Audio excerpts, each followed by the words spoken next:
Every journey begins with a single step. Mine was when I decided I wanted to know more about my Irish heritage. This is me, Tia Quirk, and this is just some of my extended family on my dad's side. We hail from the great country of Ireland on British Road, in the small town of Fureys in County Tipperary. My last name has gone through 3 different spellings over the years.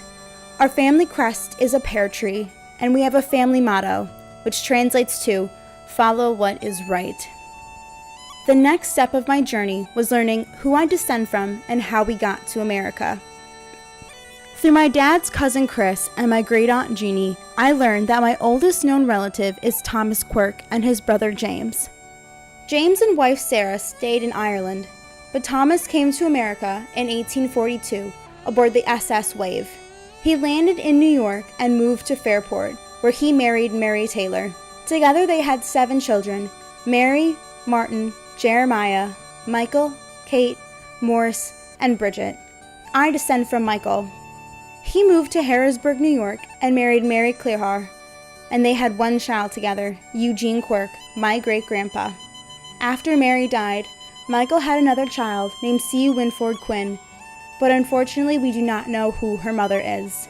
Eugene moved to Harvey, Illinois, and married my great-grandma, Jane Rose Moncton. Her father is George Moncton, mother is Ellen Cluhan, and her sisters are Mary, Ellen, and Anna. Eugene and Jane had 4 children together: Jean Ellen, Robert, Frank, and my grandpa George. In 2010, I was fortunate enough to have been able to visit the house they grew up in Harvey, Illinois. George married Eleanor Geisenhoff, my grandma, and had 2 children, my dad Patrick and my aunt Colleen. My grandparents moved them to St. Paul, Minnesota and raised them there. Patrick married my mom, Karen Kegley, and had myself and my 3 brothers, Ryan, James, and Colin. They built a house in Woodbury, Minnesota, where they raised the 4 of us. We have come a long way since Ireland and have branched out to different places and states. Starting with my niece Adeline, we extend 7 generations, and through my great-grandma's family, we reach 8. As satisfying as it was to know all this information, I wanted to see where I started. And I, being in New York, decided to take a trip to visit my ancestors who made my family possible. They are buried at St. Mary's Cemetery, Church of the Assumption, in Puritan, New York, just outside Fairport, where Thomas first settled. Along with Thomas, his wife Mary, their daughter Bridget, son Martin and his 3 sons, son Jeremiah, his wife Julia, and 2 of their children, Thomas and Catherine, are also buried there. It was incredible to be able to sit and be so near a few of my ancestors.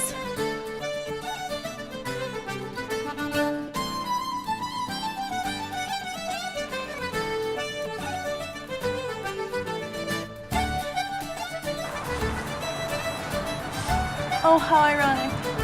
There's little clovers growing over here.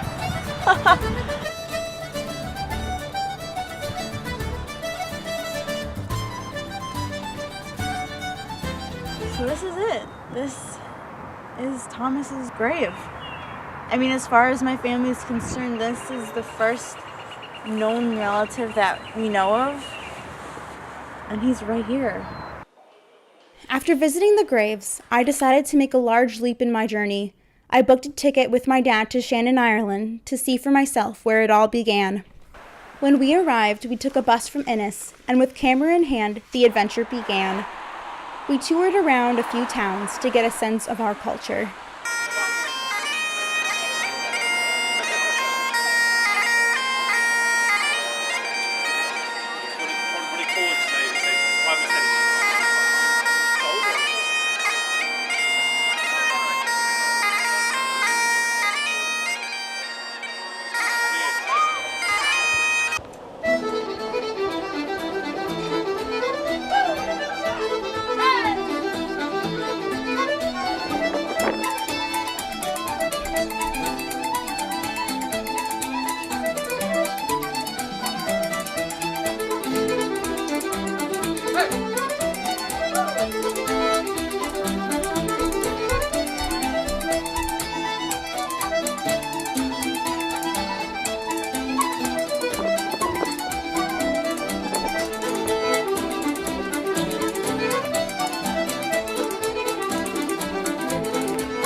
While in Dublin, we toured the factory of their main export and learned the art of pouring Guinness.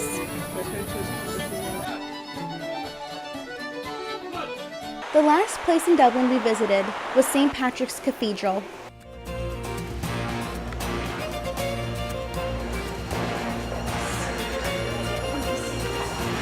There was an area dedicated to those who served during both World Wars, so I lit a candle in remembrance of my Grandpa George, who served under Patton's 3rd Army, 2nd Cavalry during World War II.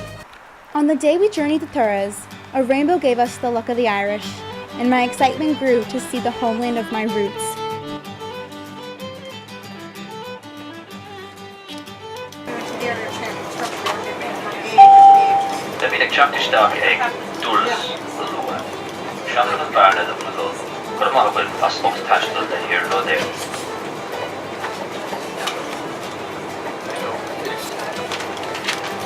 We will shortly be arriving at Thesis.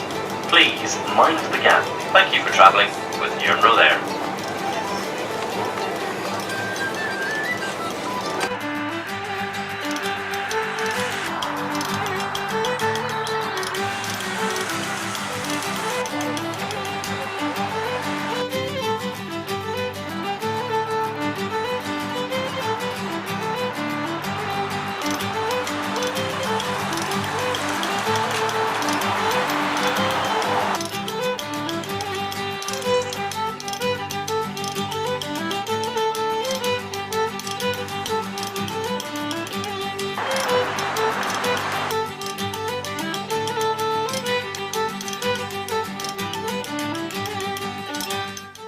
We visited the Church of St. Mary, where Sarah, James's wife, is buried. Even though the graveyard was small, we couldn't find the exact location of her grave because the stones were hard or impossible to read. So we picked the nicest looking one and called it hers, and I paid my respects to my great-great-great-aunt. I stood in amazement that my roots started here. It's crazy to think that this is where they went to church and this is their parish, and they walked this road and they saw everything that we see right now. It's completely nuts to think that this is where my family started. It's unreal to me right now that I'm actually here walking their footsteps.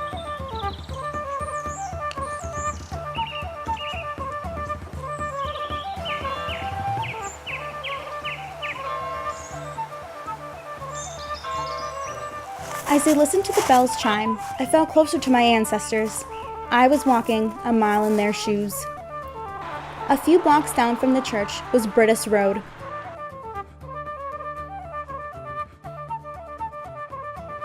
Anticipation was growing, and I could sense everything coming full circle. I was so close. Everything I'd hoped and dreamed of was right around the corner.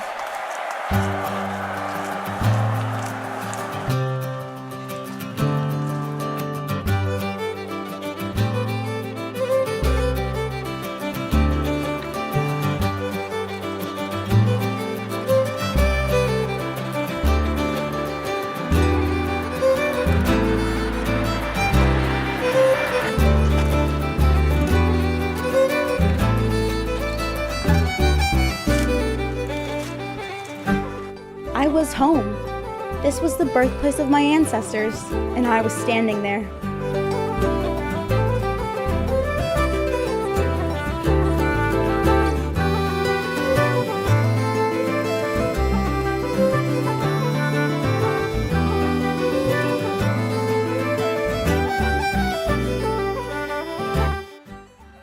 As I let it all sink in, all I could think of was, I made it. I'm at the start of my roots.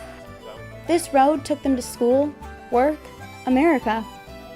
This small farm was where it all began. I didn't want to say goodbye.